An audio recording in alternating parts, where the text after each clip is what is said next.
There have been a lot of storylines around the World of Outlaws Sprint Car series this season. If you watch Dirt Tracker Daily or listen to Dirt Tracker Daily, you've heard me talk about the points battle a lot. We've talked Jacob Allen, Sheldon Haudenschild, all kinds of things happening around the World of Outlaws Sprint Car series this year. They are headed to Huset Speedway in South Dakota this weekend for 4 big nights, culminating in the Saturday show that pays $100,000 to win. I wanted to kind of dive into the season, so I got on with Chase Raudman. If you watch DIRTVision, if you've been to a racetrack, you've probably seen or heard him on the pit reporting mic. Big, tall man, interviews drivers. Chase joins me for about half an hour, and we cover a lot of these things. We talk about the points battle. We talk about Brad Sweet, Carson Macedo, David Gravel, what's happening with Jacob Allen, and all the kind of things that are making the World of Outlaws Sprint Car Series season what it is right now. So please enjoy the next 30 minutes with this Dirt Tracker conversation with Chase Raudman.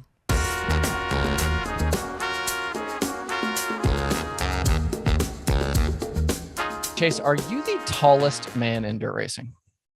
I think it's close. I think there's a couple guys that are very, very close to me or possibly taller. Austin McCarl is one of them. Alan Crimes is one of them. Okay, I didn't know that one. Okay. Yeah, Dietrich's also tall, but on the Outlaw Tour, for sure, the tallest guy, no doubt. What is the official measurement? It was on my Twitter bio for a long time because so many people were asking me. Yeah. I put out a video actually of all the tweets. I made like a whole collage of them. There was like 96 tweets in one video. But 6'5" is the official measurement the last time I was at the doctor. So is this shoes on or shoes off? That's with shoes on. Okay. I think. Okay. The official measurement on. So it's a key distinction whether it's shoes on or shoes off. Now, obviously, you play with shoes on, so you should be measured with shoes on.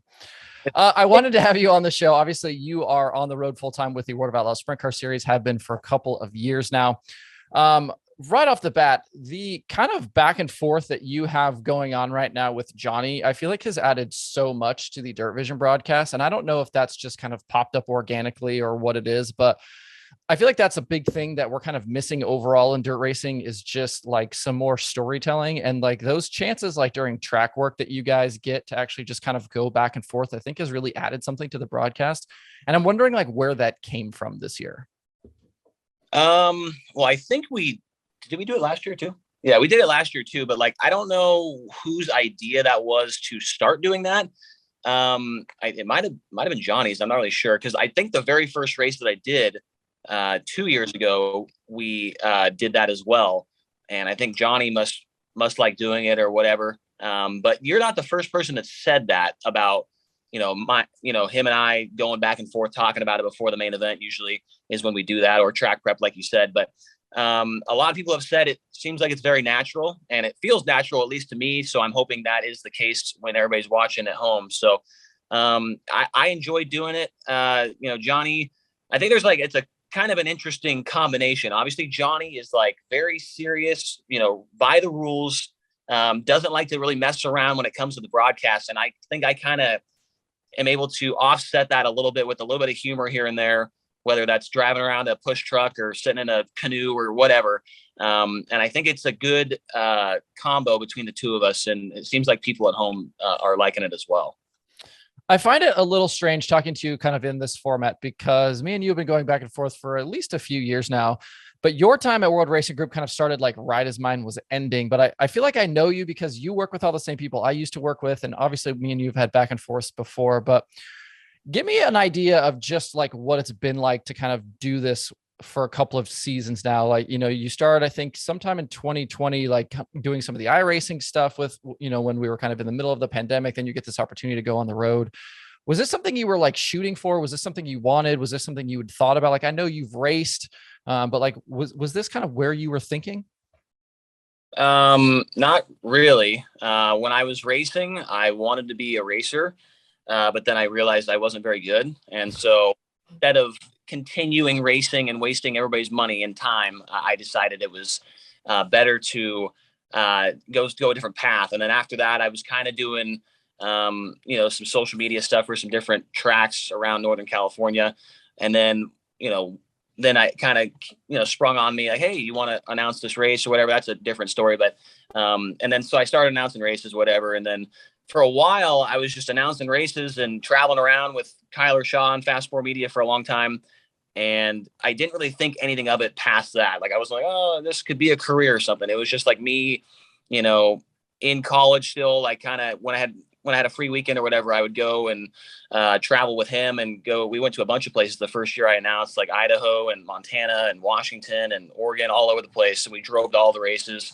And then after a while, I was like, man, maybe like I could, make something out of this. And then I got hooked up with Tim Truex, who, as you know, used to be Loud Pedal, now works with Flow. And he got me hooked up with USAC on the West Coast and started doing that for a long time. And just felt like, I did that for like 3 or 4 years and I felt like I wasn't going anywhere. I was just doing the same thing, driving 5, 6, 7 hours a weekend to literally lose money. I wasn't making any money. I was just doing it to try and get somewhere else. And then, COVID came around and the iRacing thing happened and they used me with Johnny for that. And then, then that night at Terre Haute, when I made my debut or whatever, it was kind of a last minute thing. I just texted Dunlap out of nowhere. And I was just like, hey man, like I'm in the area. I was doing a micro race with Kyler out there at Circus City Speedway. And then Terre Haute was like a 3-hour drive. And he's like, hey, yeah, we might as well give it a shot, because at that time, obviously the schedule was weird. It was like Friday and Saturday onlys with the Outlaws. And it seemed like every time I watched, they had a different pit report. They had nobody that was like stuck on there at all times. And so he's like, yeah, might as well give it a shot. So I called up Max Adams, who had just moved to Indiana, hopped in the car with him. We went to Terre Haute. It was on a Sunday, I think. And I did it and it went well. And now at this point, this is what I want to be doing. I'm having fun doing it. It's just like any other job, though. Some days are better than others. We do a lot of traveling, obviously. And there's some days when you race 4 or 5 times in a row and you're just like, man, like this is a lot. But in the end, I think it all works out and I'm having fun doing it. So we'll see what happens here, I guess. Yeah, I will definitely move on and talk about more about Outlaw stuff, but I do want to ask about your dad, because you had tweeted it like not long ago about you. It was a photo of your dad in Victory Lane, and your dad raced at a time where I was kind of growing up in the Northwest, and I was aware, I was following Kevin Hamlin at the time, who was running Northwest Tour. Your dad was down running Southwest Tour. So why did you go dirt versus you're like dad, I'm sure you grew up going to the racetrack with him. Like, why not pavement versus dirt? Well, for a long time, that was all I knew was pavement. Cause like you said, I grew up going to the races and I don't really remember, a lot of his wins and whatever. The one picture I posted, the LA street race, I was like maybe 4. I don't really know. But that was kind of his glory years, I guess. 97, 98, 99, 2000, 01. 01, he won the championship. But I was 7 or 8 years old, so I don't remember a whole lot of it. But then for a long time, like I never raced. My mom, I think, didn't want me to race. And then my dad and her split up, and then he got back together with somebody else. And then after a while, I was like, I kind of want to try and race. And so when I started racing, it was on dirt at the Red Bluff Outlaws in Northern California, where a lot of guys have come from. A lot of big names have made their way through there.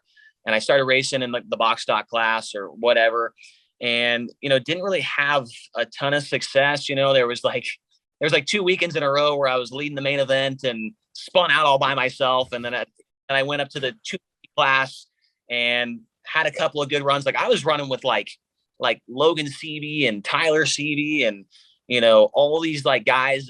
There's a couple more I can't remember off the top of my head right now, but like a bunch of guys that are like big time with USAC or, the All-Stars or whoever, it might be. But, realized I wasn't very good. But then after I started racing on dirt and I started going to Chico, Silver Dollar, and going to the sprint car races with all my new friends from the dirt track, I was like, man, like this is way more fun. I don't have to wake up at 8 a.m. every day to practice for 6 hours and then watch a race, right? Like a race that's super long. I could just show up at 6:30 and watch for 3 hours and watch probably a better race. And so that's kind of how I got more into the dirt thing. I still respect pavement, and I like going when my dad was still racing. I like to go watch him and cheer for him and all that stuff. But the dirt stuff is just so much more exciting to me compared to the pavement thing, really. We are at this point right before Huset's 4 nights at Huset's because of the rain out here a few weeks ago. But 28 races into the season, we have like nobody separating themselves in terms of the points. Things are super tight in the top 5 right now. Give me just kind of your general thoughts, opinions right now from a kind of a pulled back view of just what we've seen so far this season with the World of Outlaws. I think I mean, the first, I feel like 15 races or so, it was like, I mean, it seemed like almost every race was like, you had to watch it, right? I mean, it was like must see TV. And we had a string of races where the track wasn't quite up to par for good racing with wing sprint cars. But I mean, the racing this year has been incredible. And I think next year it's going to be even crazier with a couple of guys moving over from the All-Stars and whatnot. It's going to get crazy. But this year, my biggest takeaway, I mean, I think everybody's biggest takeaway, maybe 2 of them, is Brad Sweet with only 1 win in 28 races. I don't think anybody saw that coming. And then obviously I think the story of the year is probably Jacob Allen doing what he's been doing. It's been fun to follow him along. I was there. I think like 4th race or whatever was his first win at Dodge City. And then to be there for the rest of them has been really awesome. But I think Brad Sweet winning 1 race this year and somehow still leading the points is my biggest takeaway so far in this thing. And that 1 race that he won, I don't know if you remember watching it or watched the highlights, but like, I mean, it wasn't like he ran away with it. I mean, Sheldon was pushing him around the racetrack. So he could have easily lost that one and he could be at 0 wins right now, but he does have 1. But right now, Brad Sweet leading the points after 3 championships in a row. He won like 16 races last year. To have 1 win in the first 28 races is unbelievable to me. Yeah, I actually wrote down in my notes here, Jacob Allen has more wins than Brad Sweet, Logan Schuhart, and Donnie Schatz, and he's tied with David Gravel, which is wild to think because Gravel won so quickly out of the gate this year. What do you see after having kind of been around this for a couple of years and talking about Jacob Allen? What is different with him this year? Like he seems like a completely different guy behind the wheel. Man, I don't know. Because I want to say that he's just like in a situation where he's just like doesn't care what everybody says anymore. But I feel like he was already there. Like he was already not worried about what other people thought about him.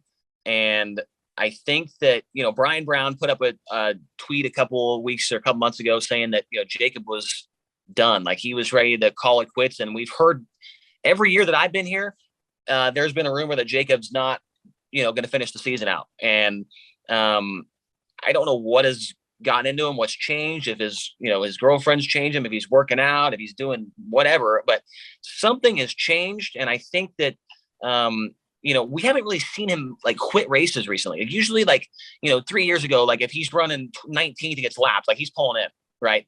I've only seen him do that twice, maybe 3 times all year. And one of them, I think he blew up or something, but something has gotten into him and he is like a contender. It seems like every other night. I mean, he was good a few nights ago at Beaver Dam. And I put out something, or I don't know if it was on my pre-race show or something one night that like, it was like 9 tracks that we've been to so far this year. He had like a career best finish.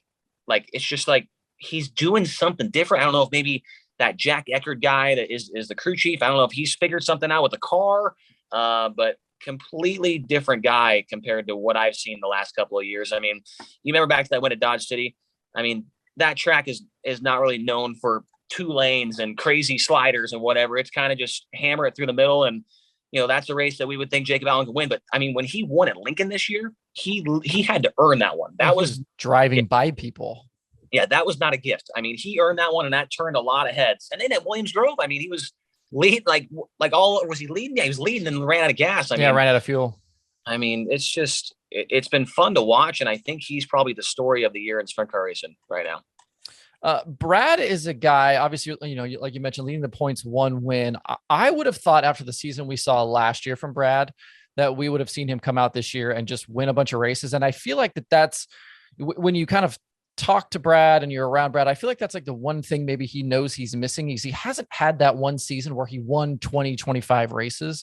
And I feel like he's probably still driven to do that. But this year, obviously 1 win, still leading the points, the consistency is just what continues to carry him through all of this. And to think that we could have Brad win a championship with, obviously he's not going to go the whole season. I mean, he can't go the whole season with just 1 win, but maybe just a handful of wins and still win the championship. That's got to be somewhat frightening for the rest of the competition. I feel like, where do you kind of think about that stuff? I talk about that all the time. I mean, once they figure out what's going on with the car or what's going on with, I don't know if it's Brad or the car or whatever it is. And he's already, I want to say 50 something points ahead of these guys. I've said it a few times that once they get that figured out, and if nobody can catch him in this point in time, like if he's not winning 12 races by now and he's only got one win and everybody is still 50 points behind, that scares me for when those guys figure out what's the issue right now, because once they do figure it out, it could be an absolute blowout. And I think things would be a whole lot different right now if Carson didn't get DQ'd at Williams Grove. I think he would be in the point lead right now, and we'd be probably not even talking about this right now. But it's just crazy to me that he still has that decent of a gap between the second place car, and he really hasn't. I mean, he's been good, right? Like he's been consistent, but he hasn't been like really, really good. Like, holy cow, this guy's insane. Like you almost have any, like, it's almost like you're not even talking about him right now. Like he's not even out there. It's like, he's just kind of rolling along, getting his top fives, getting his top tens. But you're just like, there's other people you're talking about while he's racking up all these good finishes. Right. I mean, right now, like what we're seeing out of Sheldon is what I feel like we usually see out of Brad, right? Like Sheldon's got 7 wins in, the first 28 races. And that's usually what Brad does. I want to say last year, Brad had like 8 wins in the first 16 races or something. And I had like a 4 in a row streak or something at one point. And I mean, he wasn't even a factor at Beaver Dam. That's like a track. Like if he doesn't win in Wisconsin, I mean, there's something wrong. I mean, Beaver Dam, Cedar Lake, Wilmot, all those tracks are, his bread and butter. He's won at all of them. He swept a couple years ago at Beaver Dam. He swept a couple years ago at Cedar Lake. If he can't win there, then there's definitely something wrong with the car or him. I don't know what it is, but right now they're just not really on their game. You brought up Sheldon there, and Sheldon is a guy that I've talked about a few times on my own daily show, just because there's such like a duality with him. He's either like knocking the fence down, winning races, or he's crashing and finishing 15th. And it's that kind of back and forth that obviously makes him really, really fun to watch, because you never know what you're going to get out of him. But in terms of him like winning a championship, like, do you see him like calming down at all? Do we think that he could get to the point where he's going to be consistent enough? I mean, he's second in the points right now, but he's done that because he's won 5 of the last 9 races. But, can he rack up top 10s like Gravel does, like Macedo does, like Sweet does, do you think? I think he can. It's just, he doesn't settle for 7th place.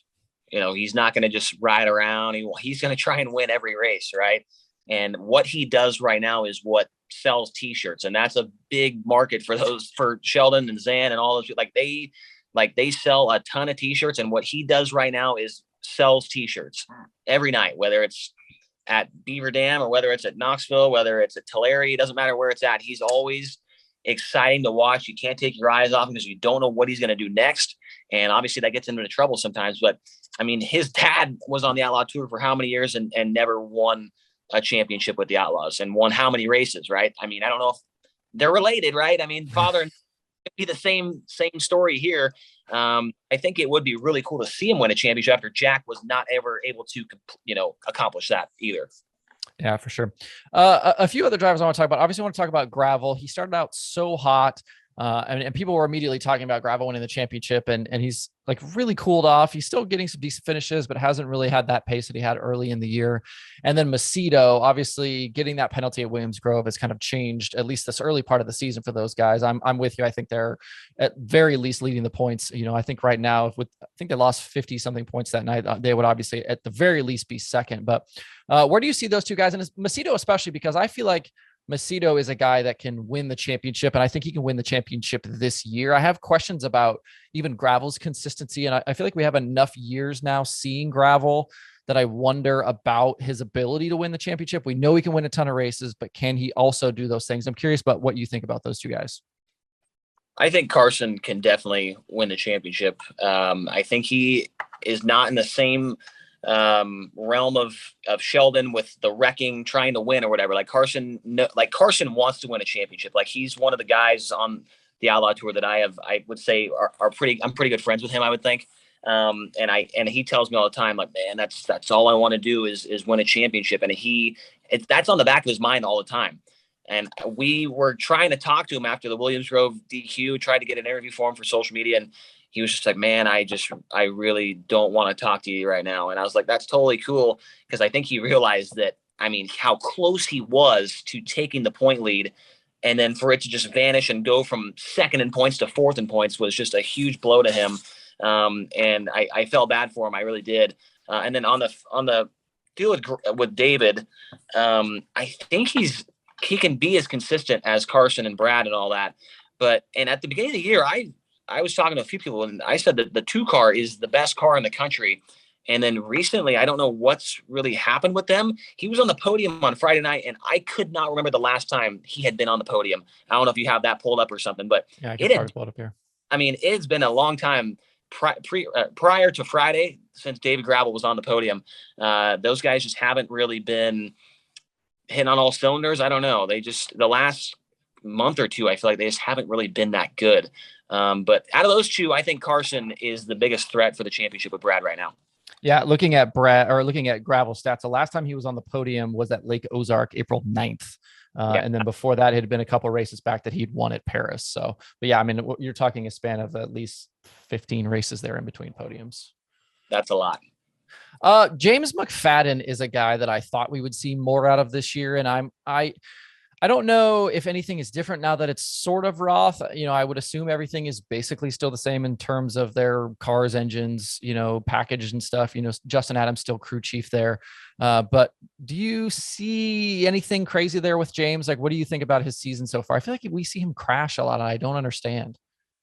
Yeah, he has been crashing a lot, I feel like, too. And I feel like he's very good when it comes to the feature. Like, every night he's coming forward, but obviously you hear all these guys talk about all the time that qualifying is such a big deal with this series because, I mean, you qualify good, you're going to be up front for the heat race, and then you're going to be in the dash. And James, he's said it multiple times that qualifying has been, whatever you want to call it, the thorn in his side or whatever they say that saying is, but he cannot seem to qualify. And then he gets himself in the back and then he gets wrecked, And I mean, there's been a couple times this year where he started, and like, it's weird to say, but like he started in 22nd place on multiple occasions this year and ran it into the top 5 or like 7th or 8th, like got in the hard charger. When it comes to feature time, I think he is consistently one of the best cars, just not up front to take advantage of that. He's always coming from behind. And so I think he has the ability. I can't believe he hasn't won a race yet. That's a big surprise to me. But when you can't qualify, you can't start up front, it's hard to obviously win these outlaw races starting from 12th or 18th or whatever it is. So once he gets his qualifying going, I think he's going to be a threat more often than not. These 4 big days obviously coming up at Huset. We've got a makeup feature or a makeup program to do, and then we're going to kind of do some crazy format stuff with some inverts. What do you have in your notes for the next couple of days? What are things you're going to be kind of keeping an eye on? And do you think anybody can separate themselves this weekend over these couple of nights? We were just talking about how Gravel hadn't been on the podium in a while, and he hasn't been extremely good. But at Huset, I mean, he won there, I think 3 times last year, 2 outlaw races, and he won a local show there. But I think it's a big weekend for him. Obviously with the, title sponsor on his car and whatnot. I think that he could potentially separate himself. Carson, I think, could definitely do it as well. I'm trying to think of maybe somebody else. And, a guy, I thought you were going to mention him. Bayston has been, in my opinion, like the most consistent guy on the tour, but he's not getting those top 3s. He's more like a 6th or 7th place guy, 5th, 6th, 7th, maybe. I think that he could definitely be a threat come Saturday night here for 100,000 to win. So he's ran there and, good with the All-Stars in the past before as well. So I think between, Gravel and Bayston, I think right now, in my opinion, I think Bayston is the best car in the country, maybe besides Sheldon right now. I think it's interesting you said that. I feel like Bayston almost gets lost in the mix a little bit just because we've got these top 5 guys in points, and you talk about Jacob and some of the other things that have happened this season that you've almost forgotten that Bayston is like a rookie, but he's running really well. And I said that before the season that, with what we saw him do last year, that he could have an opportunity to really kind of compete for the rookie of the year. And obviously the rookie of the year thing has kind of gone sideways at this point, but we know the 5 car can do well. We know Barry and that CJB squad have always been good, but I feel like Bayston almost just gets lost in the mix a little bit. So I'm glad you brought him up there. Yeah. I mean, all year long, there was at the beginning of the year when we were in California, I remember he had led like 3 races in a row. He was in the lead and then something happened, like Bakersfield, like Sheldon, spun out when he was lapping him and he ran into him. And then he hit the infield tire at Larry, or the infield wall, and broke something there. And there's another race where he was running second or something and got in a crash. Like, I mean, Bayston at this point in time could have had, I think, 5 or 6 wins. He's been there. He's been in contention. He's led so many laps. And I think a lot of people weren't expecting them to be as good as they are this quickly. I mean, it was like after Volusia, they were not good at Volusia, but after that, like something changed and immediately they were a contender. I mean, for them to win at Bristol, I thought that was a big deal. Then to hold off Larson doing it, obviously that was pretty awesome too. So Spencer, and I feel like he almost has some kind of advantage over maybe these guys that have been doing it for a long time. The guys that have been doing it for a long time, like they're in this mindset, like, oh man, back down the road, blah, blah, blah, doing the same thing over and over. Like this is his first year doing this type of thing. And I still think he's not burnt out on it yet, right? He's still like motivated to go out there and do the best he can. And he's got some big time sponsor, I guess, going to be released this week. I don't know anything about it, but I was talking to the guy that handles all his marketing stuff. And it sounds like it's some household name or something, a pretty big sponsor coming on that car. And when you have things like that going on in the background, that just makes you even more driven to do good. And I think right now, Spencer, like I said, is one of the top 3 cars in the country. When you, how much do you get to pay attention to kind of some of the other stuff? Like, do you get to watch All Stars? Do you get to watch other stuff through the course of all of this? Or are you kind of just locked in on Outlaw stuff? I try to the best I can, but like sometimes, like if we race on like a Saturday or maybe on a Friday when all the other series are racing, like by the time like we get all of our stuff packed up and sometimes it's a late night, like I just want to like get in the truck and like not do anything. I don't want to watch it, but like I try to, because I feel like that's kind of my job to keep track of all the storylines going on, in the country, whether that's in California or Pennsylvania or at Attica or whatever is going on, So I try to the best I can. All Stars, USAC, King of the West, all that kind of stuff. But sometimes it's hard, man, when you're, banging around from track to track and it's late nights. Sometimes you don't really want to watch racing when you're driving to the next one. You just want to kind of maybe watch, I'm big into the stock market, so I'll watch some stock videos or something. So, did you get a chance to watch any of the stuff or catch some highlights from last night? Obviously, being a West Coast guy, we've got Skagit and Dirt Cup coming up this week, and obviously got a really awesome show between Sunshine and Corey Day. But was that one you got a chance to watch? I did watch. I was watching a little bit of it live, and then I watched the highlights back today. And I mean, the track was unbelievable. I mean, the surface was phenomenal. I don't think that we had a surface that good when we were there for 3 nights last year. And obviously Peter Murphy is doing a good job up there, making sure everything's going good. I'm excited to get to Skagit for 3 days, or 3 days? I think it's 3 days this year, because the track last night was about as good as you can get. And man, I'll tell you what, Corey Day, sounds like, I think after this weekend, is that right? After this weekend, he's coming out here. He's coming to run Knoxville, and I think he's going to run a couple of our races around that area as well. So Corey Day, man, I am excited. I've been talking about him for a long time. I think that he is going to really turn some heads here soon, and I'm excited to see him kind of get out of his comfort zone of California to see how he does out here in the Midwest. Have there been any lobbying of Carlton or Hess this week to allow Ryan Timms to run at Huset's this week? I'm sure Johnny is one that would be excited to see Timms run this week as well. Yeah, I mean, I don't really know all the details. I know that it happened, right? I mean, it happened as much as everybody else wants it to. And I mean, I'd like to see it happen, right? But the insurance is just not going to let that go over, So Ryan Timms, I think his first race is River Cities the next time in August. So we'll see how he does there. He's definitely not afraid to, talk a little smack or whatever on Twitter, putting up that picture with the Outlaw trailer or whatever. So we'll see how he does when he actually, when the big boys are in town and he goes out there for the first time. Yeah, I love it. Well, I will let you go. I do want to ask you, I'm going to pin you down. Who wins the Outlaw Championship this year? I'm going to go with Carson. I think Carson does it. He's going to do it. I like it. Chase Raudman, thanks for the time today. Have good broadcasts at Huset this weekend, and thanks for the time. All right. Thanks, Justin.